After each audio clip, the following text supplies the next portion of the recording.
Welcome dear friends. स्वागत आहे तुमचं आपल्या या 8वी इंग्लिश विषयाच्या पहिल्या सेशनमध्ये.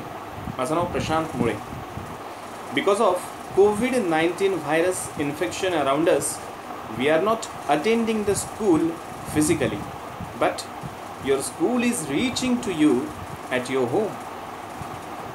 शासनाचे पुढचे आदेश येईपर्यंत आपण आता घरीच अभ्यास करणार आहोत. And we will learn English subject in each other's company. Welcome students in standard 8. How do you feel being upgraded one class higher? Excited na? So, are you ready for our first English session? Yes na? Then let us start. The first lesson is a beautiful poem titled Be the Best.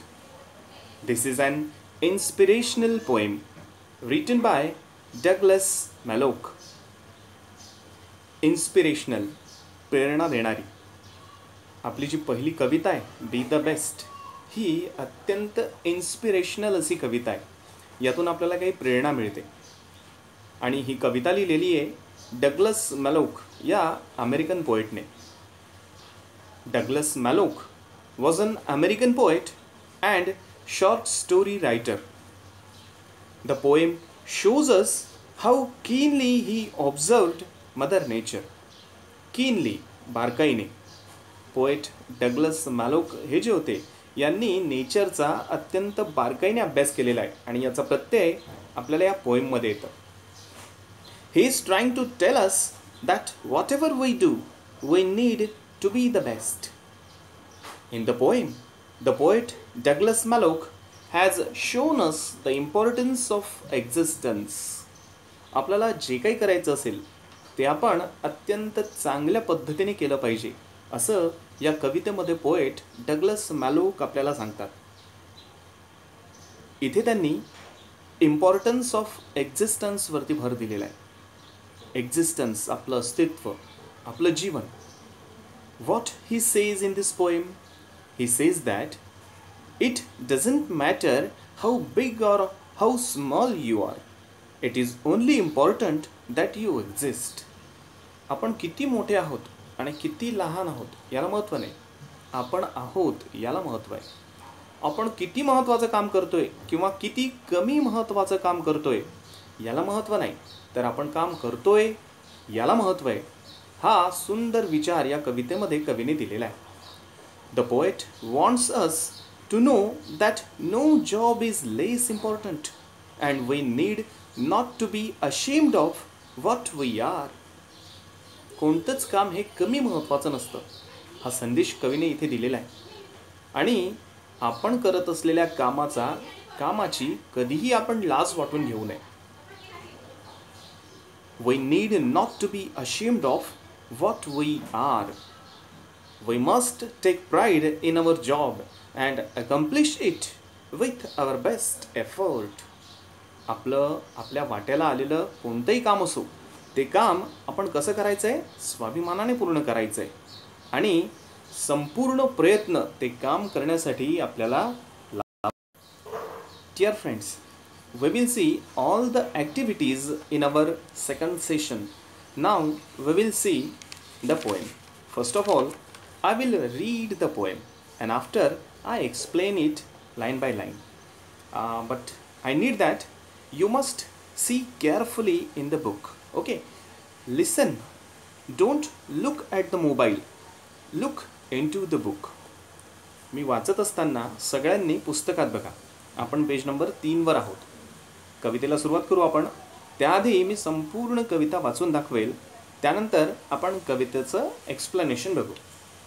Okay, so we start the poem. Be the best.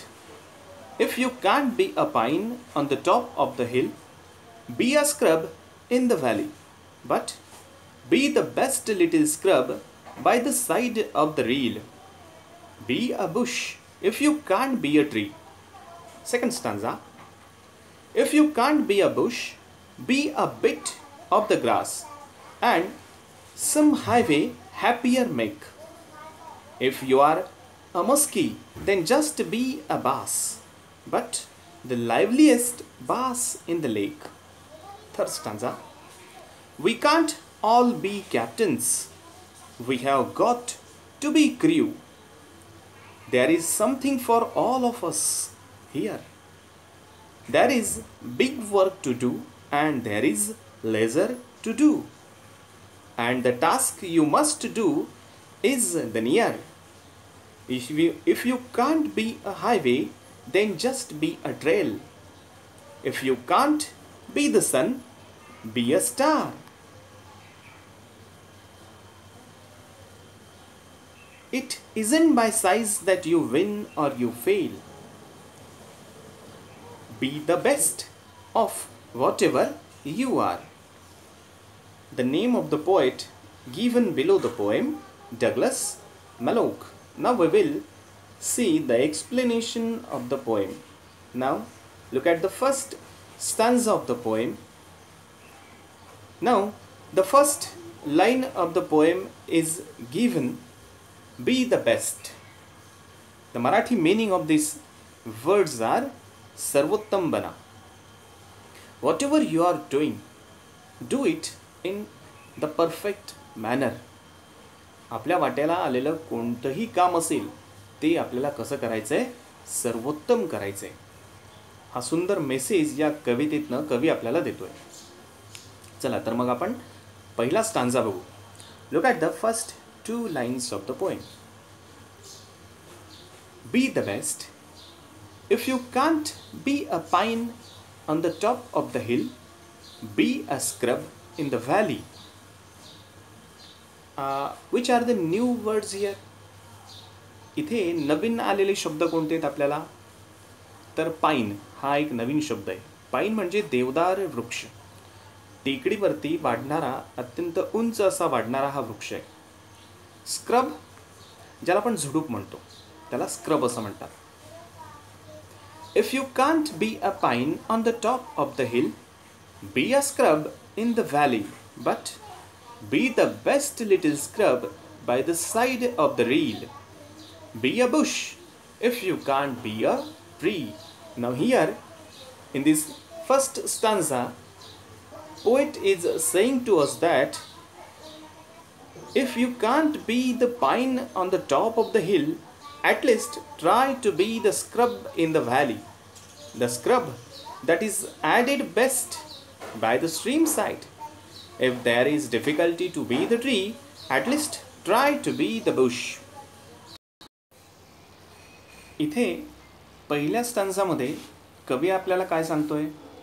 कवी म्हणतोय की if you can't be a pine on the top of the hill, be a scrub in the valley.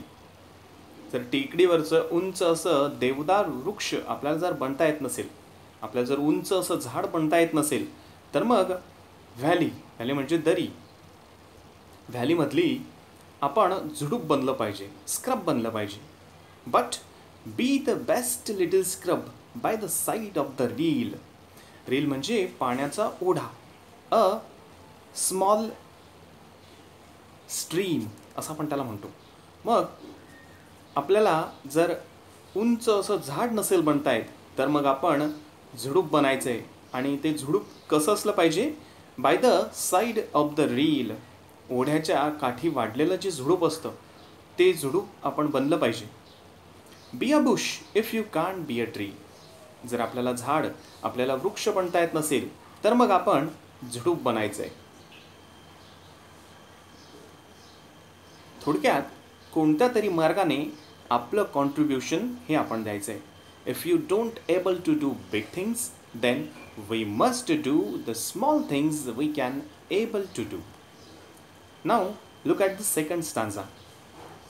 If you can't be a bush, be a bit of the grass and some highway happier make. If you are a muskie, then just be a bass, but the liveliest bass in the lake. Now, what do the poet trying to say to us in this second stanza? Poet is saying to us here that if it is difficult being even a bush, try to be grass which grows beside the highway. and makes the highway beautiful. If you can't be a muskie, then try to be a bass. But a liveliest, a happiest bass in that lake, which makes its atmosphere happy, making everyone happy. या दुसऱ्या स्टांजामध्ये कवी आपल्याला सांगतोय की जर तुम्हाला bush, even you don't able to be the bush, तुम्हाला जर झुडूप बनता येत नसेल तर मग be at least a bit of the grass, रस्त्याच्या कडेला जे गवत वाढलेलं असतं ते गवत बना. And some highway happier make, and make the highway happier. If you are a muskie, then just be a bass, but the liveliest bass in the lake. Muskie and bass, these are the name of fish. Muskie is a rare fish. दुर्मिळ असा मासा आहे तो. आणि bass is a fish which can find everywhere in the waters. Muskie हा अत्यंत दुर्मिळ मासा आहे की जो लवकर मिळत नाही, जो कमी मिळतो. आणि bass हा सर्वत्र आढळणारा मासा आहे. सर्वत्र म्हणजे हे माशांचे जे प्रकार दिलेले आहेत, हे माशांचे प्रकार युरोप देशातले आहेत. मस्की आणि बास हे मासे तिकडे आढळतात. मग इथे कवी आपल्याला असं म्हणतोय की जर तुम्ही मस्की बनू शकत नसाल तर मग तुम्ही बास बना. पण मग कसा बास मासा बनायचा आहे तर लाईव्हलीएस्ट बास इन द लेक, त्या तळ्यामधला अत्यंत आनंदी मासा बना की जो स्वतःही आनंदी राहतो आणि इतरांना सुद्धा आनंदी ठेवतो. Now we will turn to our third stanza. तिसऱ्या स्टांजामध्ये कवीला काय म्हणायचं आहे? We can't be all captains, we have got to be crew. There is something for all of us here. There is big work to do and there is lesser to do, and the task you must do in the near. Now in this third stanza, what does poet tell us? Here the poet says that if you can't be the captain, you should feel proud to be the crew, as everyone is important and there is a reason behind everyone's existence. There are works which are big and there are works which are not big, but it is important that how you perform your duty. काय म्हणतोय कवी इथं आपल्याला? कवी आपल्याला इथं म्हणतोय की we can't all be captains. Captains, जहाजाचा जो सर्वेसर्वा असतो त्याला आपण कॅप्टन असं म्हणतो, की जहाजाची कमान सांभाळायचं काम जो करतो तो असतो कॅप्टन. मग आपण सगळेच तर काही कॅप्टन बनू शकत नाही. We have got to be crew, आपल्याला खलाशी सुद्धा बनावं लागतं. आपल्यातला एखादाच कॅप्टन असतो. पण मग आपण खलाशी कसं बनायचं आहे? सर्वोत्तम खलाशी बनायचं आहे. There is something for all of us here. इथे प्रत्येकासाठी काही ना काही काम असतं. There is big work to do, काही कामं मोठी असतात. And there is leisure to do, आणि काही तेवढी मोठी कामंसुद्धा नसतात. मित्रांनो, मी महत्त्वाची नसतात असं म्हणत नाही आहे. मी म्हणतोय की ती कामं तेवढी मोठी नसतात. कारण काम कोणतंही असो, मोठं असो लहान असो, ते महत्त्वाचंच असतं. And the task you must do is the near. कवी इथं म्हणतोय की हाताला जे काम येईल ते आपल्याला कसं करायचं आहे? चांगलं करायचं आहे. We should complete that work in a good manner. Now we will turn to our fourth stanza, our last stanza. If you can't be a highway, then just be a trail. If you can't be the sun, be a star. It isn't by size that you win or you fail. Be the best of whatever you are. इथे कवी काय म्हणतोय आपल्याला? कवी इथे म्हणतोय in the concluding stanza म्हणजे शेवटचं कडवं, कवितेचा शेवट करणारं कडवं म्हणजे concluding stanza. In this concluding stanza, poet explains that if we can't be a highway, we can always be a narrow pathway. If we can't be the powerful sun, we should just be a twinkling star. According to the poet, Size doesn't matter. If we are doing our best in our field, then success will be ours. इथं शेवटच्या स्टांजामध्ये कवी आपल्याला म्हणतोय, if you can't be a highway then just be a trail. जर आपल्याला highway, मोठा रस्ता जर आपल्याला होता येत नसेल, तर मग एक लहानशी पायवाट आपल्याला व्हायचं आहे. ट्रेल म्हणजे पायवाट. If you can't be the sun, be a star. आपल्याला जर अत्यंत प्रकाशमान, अत्यंत मोठा असा सूर्य जर होता येत नसेल, तर आपण काय व्हायचं आहे? आपण स्टार व्हायचं आहे. मित्रांनो, सूर्य जसं प्रकाश देण्याचं काम करतो, तसंच तारासुद्धा प्रकाश देण्याचं काम करतो. मग आपल्याला जर सूर्य होता येत नसेल, तर आपण तारा बनायचं आहे, प्रकाश मात्र द्यायचा आहे. मग प्रकाश द्यायचा आहे म्हणजे काय करायचं आहे?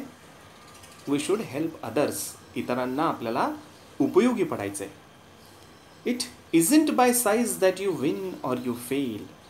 बी the best of whatever you are. Size जी असते ना, त्याच्याने आपण जिंकतो किंवा हारतो हे ठरत नाही.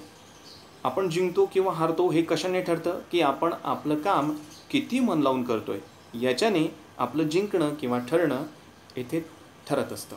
जिंकणं किंवा हारणं इथे ठरत असतं. मग याच्या पोएममध्ये 4 कडवे आपण बघितले. In this poem we saw 4 stanzas and these all 4 stanzas we learn one thing, that whatever we are doing, we must do it in a good manner. We must complete that work with our mind, then success must be ours. This is the message given by the poet.